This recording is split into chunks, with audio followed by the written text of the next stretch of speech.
the corruption that accompanies the voting process that leads to the delay in a place like Kisumu, the distinguished professor had to wait for 3 days before he could know his fate.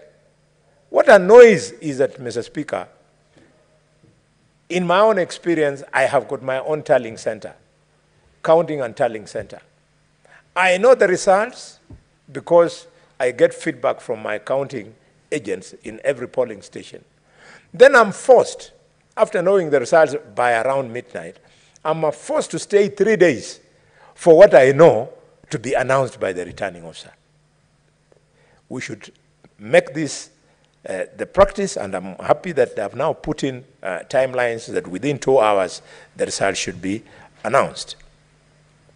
Mr. Speaker, the reason why we should insist further is that the people who want to manipulate the electoral process usually count on our agents, counting agents, and our agents at polling station becoming fatigued. Because how will somebody sit in the counting hall, tallying hall, for 3 days, non-stop, and you expect them to be alert enough to guard against rigging? Mr. Speaker, I wanted to speak at length on this issue, but because of the request from the distinguished senator of Nairobi, Senator Mutinda, I want to vacate my contribution earlier so that she can have an opportunity to speak. But I want to request her to allow me to speak so that I am stopped, Mr. Speaker, at exactly 25 minutes past. So could the clerks at the table stop me at 25 minutes past so that I allow Mutinda now to do her bit? Honorable Yes. Senator, I have no problem with you spending less time than you're allocated. Yeah. But the procedure in the House is that after you speak, I have to give an opportunity to the other side. And I have Senator So my gift I should give to Professor. I want to appeal to Tabitha I want to appeal to her to accept that, because we are very proud of Professor. Professor, the work you did in court, that was a study in the practice of law. The jibes you were throwing, my 2 young lawyers in my family, my daughter Vivian, and my son Sonista, they were very happy with you, the way you conducted yourself in court, and of course, you brought us the right result. Congratulations.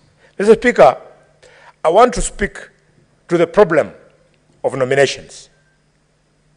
The nominations, as stated earlier by my colleagues, must cease being the decision of political party leaders. Members of political parties must vote to decide on the party list, so that after members of ODM have voted on all the names of the people who want to be nominated senators, then the women who get the highest number of votes are put on the party list in the order of the number of votes they got, so that it's not the decision of the political party leader. You can see the misguided contribution for the center of Nandi suggesting that party leaders conduct nominations from hotel rooms. I'm surprised that he was not forced to apologize and withdraw. We have distinguished senators here, people like Beatrice Oyoma, people with families, people like Mutinda with families. What message are we sending to their families that they were nominated from rooms? Shame on Senator Cherargei. He is even imputing further improper motive, Mr. Speaker, on senators who are males. Chemera, who are males. Is he suggesting that they are homosexuals? That their party leaders are homosexuals? It's unbelievable that we can degenerate to that level, Mr. Speaker.